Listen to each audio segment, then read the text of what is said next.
If you're approaching retirement, today I want to walk you through a few examples and stories of when you might want to reduce your 401k contributions to help you avoid unnecessary taxes or to potentially help you avoid debts and interest. So let's talk about a few sample cases here. Now, we're going to say hypothetical samples, but you can see how this potentially could relate to your overall situation, or it's different, I'll say very close to some different situations that we've seen. But hypothetical examples for today of when you should reduce your 401k contributions. So scenario number one would be to help you avoid getting loans and having debt and then paying interest to others, especially when you have the money in your accounts or you have the money through cash flow and by reducing your 401k contributions. Now, before you use this example, I don't just want you to go out there and think, oh, well, just reduce my 401k contributions because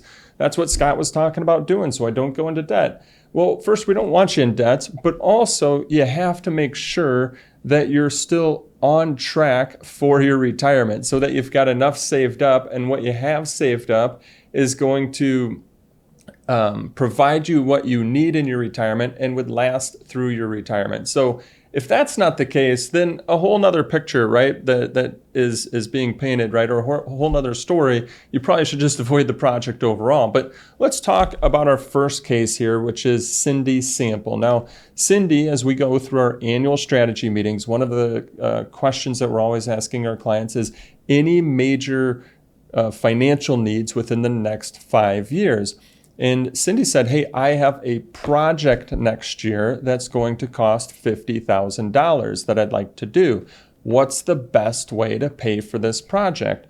And so let's take a look here in regards to Cindy's total financial health. So first off, Cindy's still working. She's age 64. She's got $175,000 of income coming in. Right now, Cindy is putting the maximum amount into her Roth 401k. So in 2024 here, that's $30,500 a year. And her company is giving her match of 100% up to 3%. As we look at her balance sheet, she's got $35,000 in checking and savings, so not enough yet to pay for that project. But she does have $1.75 million in her IRAs and 401ks.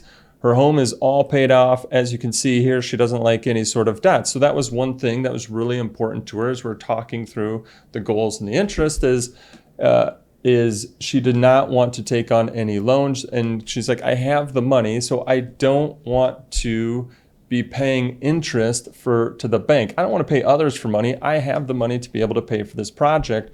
What's the best way to go about it? Well, if we look at it here, we don't have enough yet in the checking and savings. And we know that if we pull money out of the IRAs and 401ks, which is hers, she's over 59 and a half, and she could totally do that. She's going to pay income tax on that money.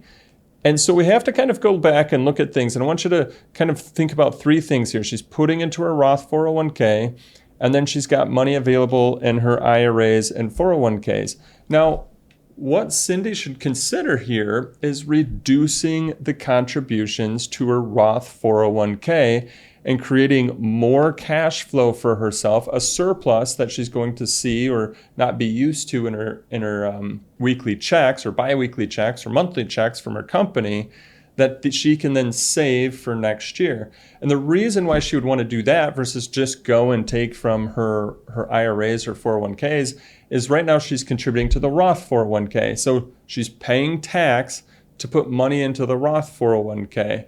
If she then goes and takes money out of her IRAs and 401ks, guess what? She's paying additional tax to take money out of those accounts. So instead, she should reduce the contributions to her Roth 401k. Now, I'm not saying reduce it to zero. She has that company match. We want to make sure that she's still getting that free money. But if she reduces it just down to the company match, in Cindy's case here, that's going to take her from, instead of contributing $30,500 a year, it's going to take her down to $5,250 a year. That means she's going to have an additional $25,000, just over $25,000 coming in through her paychecks. Now she's going to have to pay tax on that. But if you think about it, that's going to now get her pretty close to being able to pay for that project. And then if she needs to pay, do additional money, then yeah, she could go to her IRA and 401k to take out what she needs. But hopefully here, scenario number one shows you that if you have enough saved up and you're already prepared for retirement, then as you're getting close to retirement, if other projects come up, it's okay to reduce your 401k contribution to be able to pay for those projects rather than go into any sort of debt, especially if you're someone who likes to stay out of debt. Now, scenario number two of when you might want to reduce your 401k contributions is when one spouse is still working and one spouse is already retired, and you might need to take some money out. Because I'm going to walk you might be like, well, yeah, that makes sense, but it doesn't really go through a lot of people's minds. So let me just walk you through another scenario here. We have Mike and Julie Sample, both age 60. Mike said, hey, I'm retiring, I'm done, I'm going to go off and golf and do some other things, but I'm done with the workforce. Julie, on the other hand, she likes to work. That's where all of her friends are. That's what, gives her joy in her day. And so she's going to continue working. She's probably going to work for another 5 years. Now, she's got about $120,000 coming in of income, but that doesn't necessarily make up all of the amount that they need for their monthly lifestyle. Now, when Mike and Julie were still working, they were both contributing to their 401ks. And they were trying to max those out. So then as Mike retired, guess what Julie's still doing? She's still contributing to her 401k. She didn't go and change any of the contributions amounts. And then if you look here at their balance sheet and their investable assets, they've done a good job. The projections show, that they'll be able to maintain their lifestyle based on what they've saved up, the $1.6 million. That $1.6 million is in their IRAs and their 401ks. So if they're taking money out, they will get taxed on it. So where am I going with this one? Well, what I'm trying to show you is that if you think about it, they need an extra $2,000 a month. Well, Julie's putting $30,500 a year into her 401k, but then they're going to, take $2,000 a month right back out of their IRA? It's really contradictory. I mean, I guess, yeah, you could do it, but why not just increase the cash flow from your paycheck and your salary? Again, make sure you're getting that free money, that free company match, but just reduce those 401k contributions if everything checks out that you've saved enough for retirement and you don't need those contributions. Otherwise, you probably have a whole nother conversation of how to reduce those lifestyle expenses.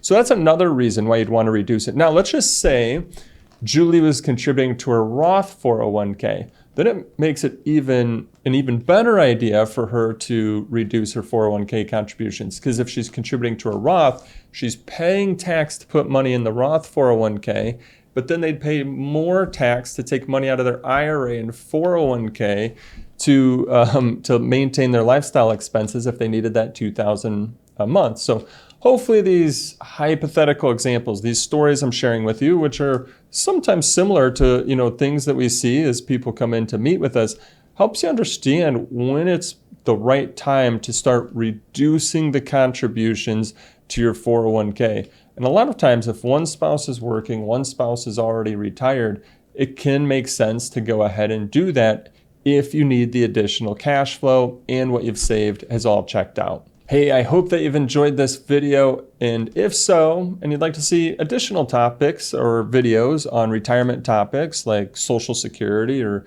how to minimize the taxes on your IRAs and 401ks, subscribe to our YouTube channel. That way you get notified when we come out with new videos each and every week with topics just like that. Thanks, and have a great day.